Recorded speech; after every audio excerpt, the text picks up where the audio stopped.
Good evening, and welcome to Portland Rising, the monthly news, interview, and arts program produced by the Portland Phoenix with help from our friends at the Portland Media Center. This evening, we're going to talk about one of the most interesting issues facing the coast of Maine, and that's the spreading of aquafarms all along the coast, including a very big one that's now proposed and extremely controversial in Frenchman's Bay, right near Acadia National Park. I have as my guest tonight someone who's working very hard on these issues and is really an expert on what's going on. And that's Crystal Canney, who's the executive director of the Protect Maine Fishing Heritage Foundation. There are many aquafarms around the Acadia National Park area proposed, and one that has already had some problems. So Crystal, why don't you tell us what is going on with the aquafarm situation, perhaps starting with the ones that have already had some problems, like the Black Island, is it? Black Island had a tremendous amount of problems, but what I think is really important is to kind of set the stage for people, because unless you live in this aquaculture world, I think a lot of people just don't understand how we got to where we currently are. And that's something that Protect Maine's Fishing Heritage Foundation has been talking about for the last 3 years. So if you take a look at the rules and regulations, which really never sets anyone on fire, right? It's a wonky topic. Right. But if you take a look at those rules and regulations that the state of Maine have put in place and watch the evolution over the course of the last decade, you can see easily why a Norwegian company would be attracted to Maine. But we have to do kind of a reversal in time. So if you go back to 2006, you could hold up to 250 acres of aquaculture leases total. There was a legislative change that allowed that to grow from 250 acres to 1,000 acres. Which is jump. Yeah, very big jump, right? They have to be in 10 100-acre increments, but they can be near each other. So that is a huge expansion of space. Then, fast forward a few years, you could actually transfer those leases without a public hearing. You can also have those leases held for 20 years. It used to be 10 years, now it's 20 years. So let's take a look at that. They've increased the acreage that people can hold in-state, out-of-state, or out-of-country. You can hold them for a longer time, and you can transfer them without public input. The sole decider is the Department of Marine Resources Commissioner, and that's too much power, and we can talk about that a little later on, but that's too much power for any one person in the state of Maine to have, in our opinion. And what led the legislature and the state government to make these changes? What were the trends and forces that brought this about? Sure. If you take a look at how what the legislature was given for information at the time, and you read the testimony, it's understandable why they went there. No one was out advocating for the lobstermen at these public hearings. The lobstermen didn't show up. And I know that it's really hard for the lobstermen with everything that they have on their plate right now. They're fighting right whales. They're fighting, offshore wind. They have an expansion of aquaculture that is tremendous. And then there's the bait shortage, just climate change. That list goes on and on and on. So the lobbyist who represents the Aquaculture Association did his job. They are out there to promote aquaculture. And they were before the legislature advocating for these changes. And it happened as a result. So what you really have is you have longer leases, bigger leases, transferability with no public input. It's not a transparent process. And there's a fourth wheel to all this, fourth spoke to this wheel, which is you can lease, whether you're a small owner or operator, a business, a corporation, in-state or out-of-state, you can lease for $100 an acre. Where on land can you lease for a year $100 an acre? You can't. And while that may have been an appropriate amount for a small owner-operator as they got started before this industry exploded, it is not an appropriate amount of money now. It really isn't. We hear over and over again that DMR is understaffed. Well, increase your lease fees, Right. Not maybe for the small owner-operators, but for the others. Increase those fees. There's no delineation. Everything is the same. Shellfish and finfish and, in-state ownership, out-of-state ownership, out-of-country, all treated the same. And I think it deserves a really robust look from a policy perspective. Now, DMR it's funded out of the general fund, not just out of fees? There are some fees, but really the majority of it is general fund. Right. Yeah. Right. And they did advocate for a couple of positions this year, but one of the positions I know that was added is a clerical type position, an administrative position, and they really they're down to 4 people in the aquaculture program because so many people have left over the last year. And so they continue to approve leases at 97%, in our opinion, without the staff to do the proper regulatory oversight and guidance. It seems, even from the environmental point of view and people who are concerned, we're not effectively fighting that. We're not effectively fighting for the preservation of these shorefront areas and against the wholesale distribution of these leases. Well, people are trying hard now, but it doesn't seem to be on the radar of the general public too much to move on this. You're right, and I think for a very long time in state government, the Department of Marine Resources didn't have anyone bringing this forward. They were only hearing from certain voices. And we have organized, and we're now part of Frenchman Bay United, which I know we'll talk about, which is fighting the big lease down east, Hancock County. And I think it was a bit surprising to them that people were starting to pay attention. But anytime you're involved in this kind of an effort that is really a weedy topic, shellfish, finfish, rules, regulations, there's an education process. And I would say that Frenchman Bay United was really, and that lease application by American Aquafarms, by the way, a Norwegian company, if we'll look back 10 years from now and say that was the spark that lit the fire. Right. Now, talking about the problems that have already happened in Black Island, as it were, can you describe that and what the response was of DMR to that issue and what that issue was that happened? I think it was discovered just in August. That's right. There was a fish die-off at Black Island, and there was at least 2 net pens that we know of where pretty much all the fish died. So I did a Freedom of Access Act request, which is, the same thing as a Freedom of Information Act request at the federal level, but in Maine it's FOA, not FOIA. Right. And we got a look at how it was handled. And I have to say, I think it was embarrassingly handled by state staff. Wow. I really do. They didn't go, and it was 14 days before anyone was notified. Well, the problem is no one's required to be notified if there's a massive mortality die-off. Are you telling me that if 116,000 cows in Union, Maine died, no one would show up for 14 days? It doesn't even make any sense. But there again, it's getting back to those rules and regulations that we don't have in place, and that people are starting to say, well, what are you talking about? They don't have to be notified. So in looking through the DEP, there were some good concerns raised about going and taking a look under the pens, but this is also part of the problem. So I'm going to back up a little bit. So for years, Maine, the state of Maine, used to send its own divers under net pens for salmon. And that is where you can get the first-hand look of what's going on to the bottom of the ocean. What is the environmental impact? They did away with the dive program, so I think 5 years ago. So I drove to Bangor, I looked at some old videotape and took a look at what it looked like underneath, and it was full of Vegetoa mats, which when you wave your hand, it looks like white mass because the bottom was dead. So now Cook, which owns 640 plus acres, does its own dives. They are not required to give the video to DMR. They are not required to follow up on that. We have no visibility on the bottom of the ocean underneath these pens. In fact, if you go to do testing around those pens, you can't get within 35 meters of those pens to do any testing, which is something in British Columbia. You could dive under the pens if you wanted to. You could stick a camera up through the nets.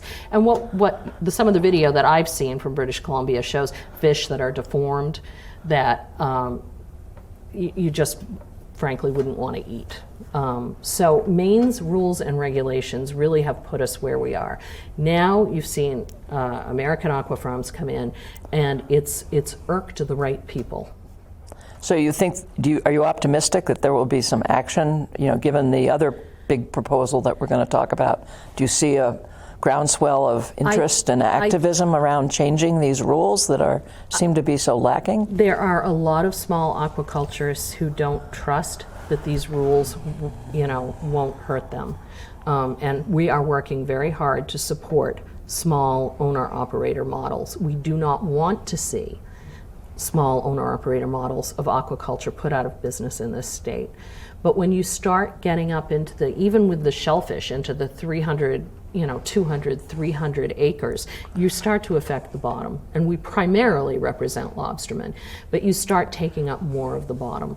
And with the amount of leases that get approved, with the ease that they get approved, you are losing more of the bottom. And there's not been a ton of research around biofouling and the impact of really dense scale shellfish aquaculture. If you look at the Damariscotta River, most of that is now aquaculture. They give boat tours and you can sample the oysters, and there's people who have tried to be good stewards of that water. But there's no real conversation going on about what is appropriate for the Damariscotta River. Do you want to sell it all? So what legislation would you be looking for to work on this problem? We have tried a couple of times with legislation, and it goes back to our 4 tenets, which is 1,000 acres is too much, 20 years is too long. You shouldn't be able to transfer an aquaculture lease without public input, because really it just, once again, goes back to the discretion of the commissioner, and we don't feel that's an appropriate process. So we would want to change that. And frankly, we would want to increase the fees for people other than small owner-operators who have these leases for 20 years, because it could help fund DMR, and they need the manpower and woman power, for that matter. The big issue that has energized people in the Acadia area is the proposal by a Norwegian company, which was most recently, although this has changed, headed by a man who had serious criminal convictions in his home country, to proposing a very large salmon aquafarm in Frenchman's Bay. So please, tell us about that and how that's going, and what the steps will be for it to get approval, or one hopes maybe not get approval. So I'm going to use a cheat sheet because there's so many numbers too, so bear with me. So this was an application that came in about a year ago, and there are 3 pieces of this approval. The DEP has a discharge permit, which has to be issued. DMR, which would approve the lease site per se, and then the Army Corps of Engineers, which is the catch-all for the rest of the permitting. And so far, DEP, even though 90 people sent in, more than 90 people, I think I lost count at 90, sent in a request for a public hearing, they decided to hold a public meeting, which they say isn't any different, but it is, because you're not sworn in. You're not sworn in around your testimony. So yes, they heard the concerns. No, they didn't feel it rose to the level of having a public hearing.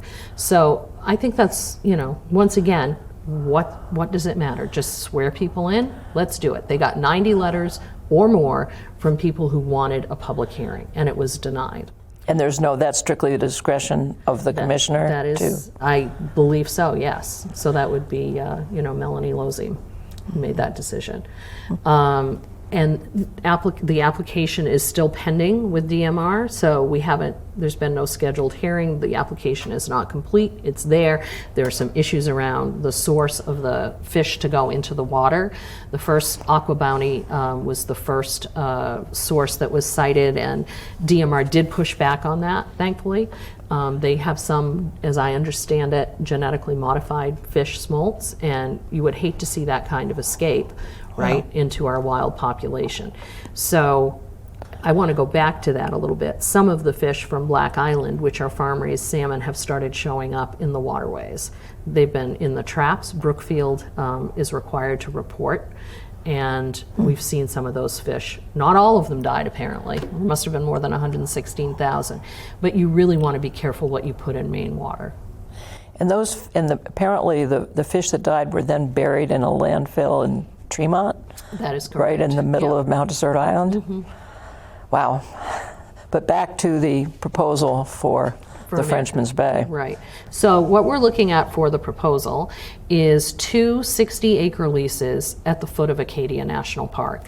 And if you look at it, you will see, here's Acadia National Park, here are the 2 leases. There's all kinds of conserved land around it and conserved islands. And one of the biggest issues is around the waste discharge. So now I'm going to refer to my sheet.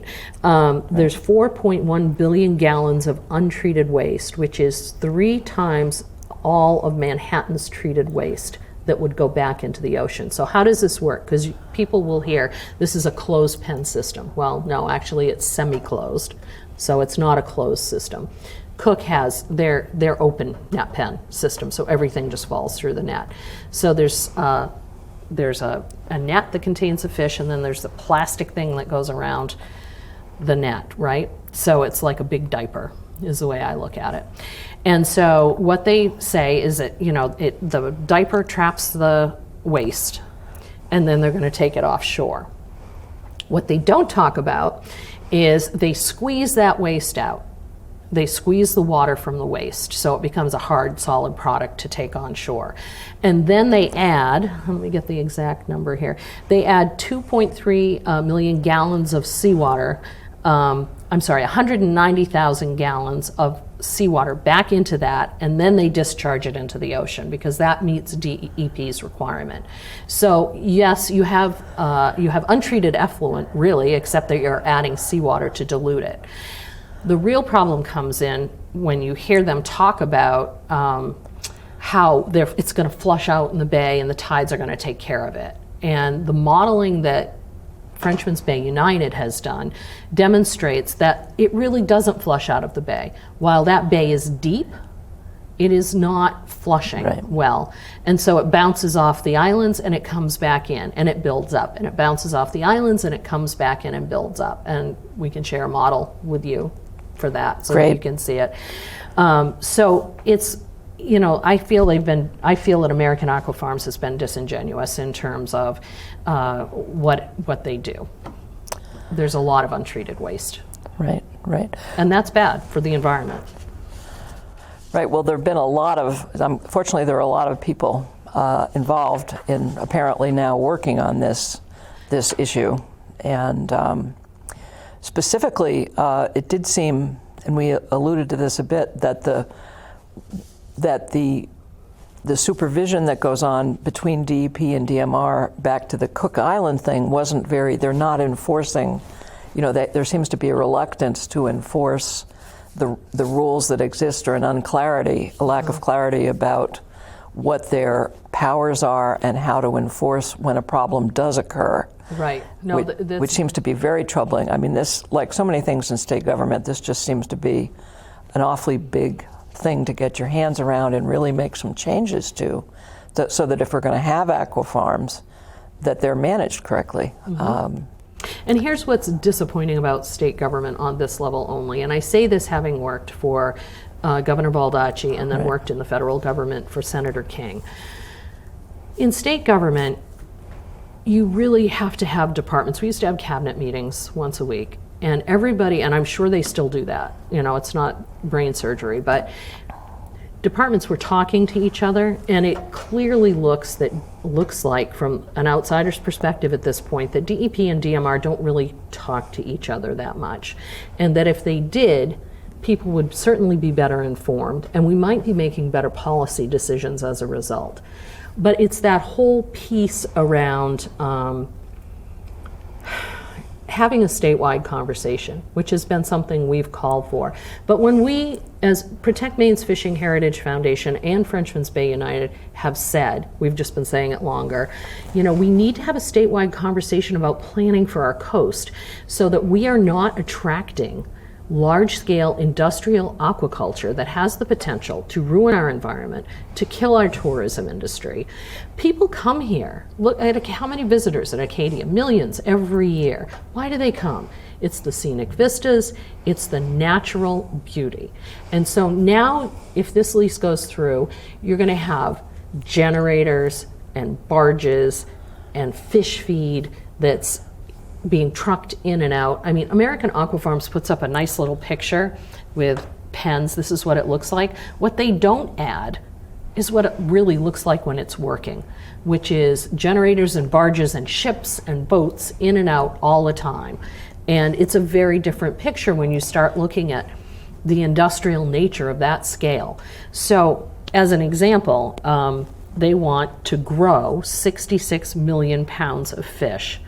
And if you take a look at Eastern Canada, so that's at 120 acres, right?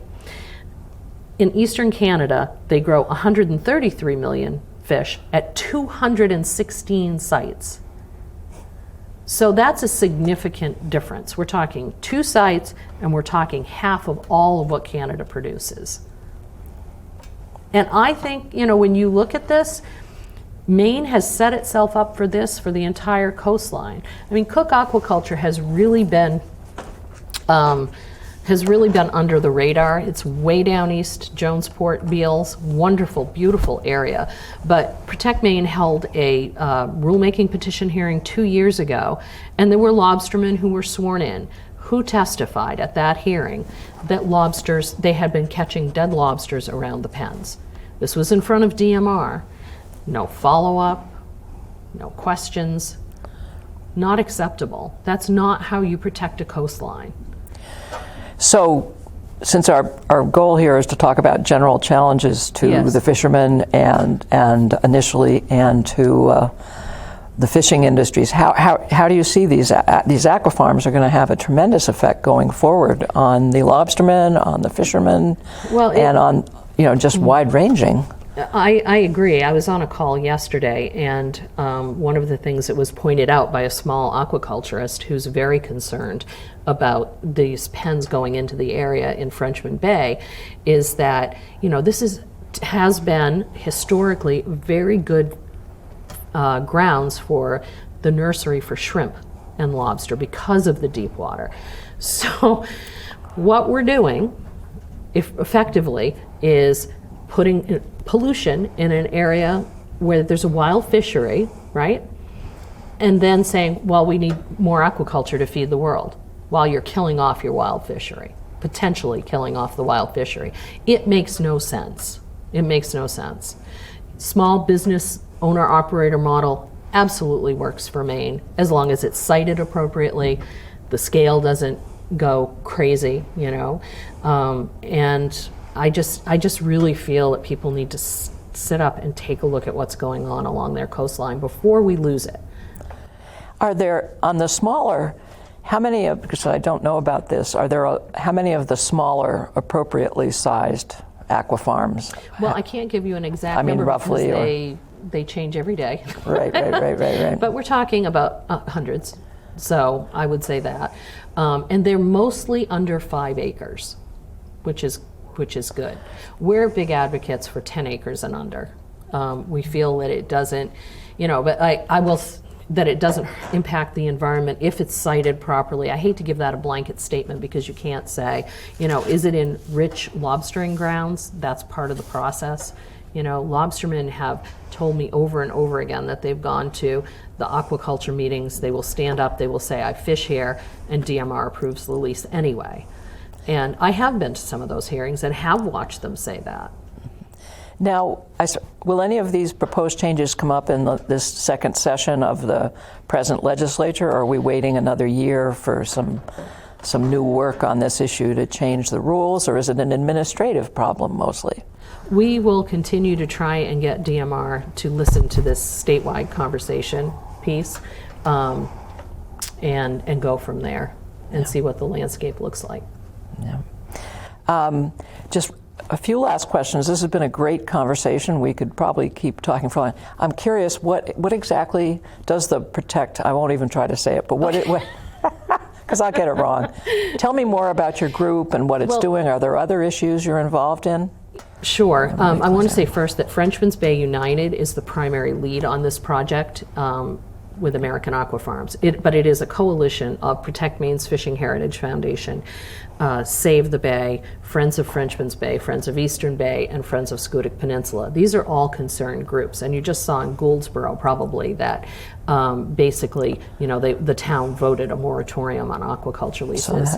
So Protect Maine's Fishing Heritage Foundation has been sounding this alarm for 2.5 years. But as I said at the beginning, I really think 10 years from now, you're going to look back. There's always a catalyst. I think this organization has been very smart about watching, the rules and regulations, how many leases are approved, building its coalition with lobstermen and other small aquaculturists, although we have more work to do there. But Frenchman Bay is going to be the spark that decides the future. It's such an amazingly gorgeous area that So the fact, and with a national park, you would think that that this just wouldn't happen there. It's just the worst.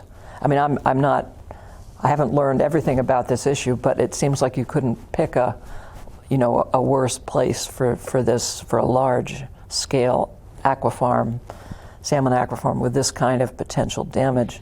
I agree with you, but that statement always concerns me because I've watched what's happened in Jonesport, which is not as wealthy a community. Right. And yeah, it's the worst possible spot. You've got the beauty of Acadia National Park. You've got families who have come here for generations. Right. And a very, very rich lobstering grounds. Right. And I think the sentiment is if they can get it in there, the rest is a piece of cake. Right. Well, your work on this is really important. It's an interesting issue. It's a very important issue, and really want to thank you, Crystal, for being with us on this edition of Portland Rising. So thank you, and good luck with it. And that's all for our show for tonight on Portland Rising. Thank you for being there, and we will be with you next month for another edition of Portland Rising. Thank you.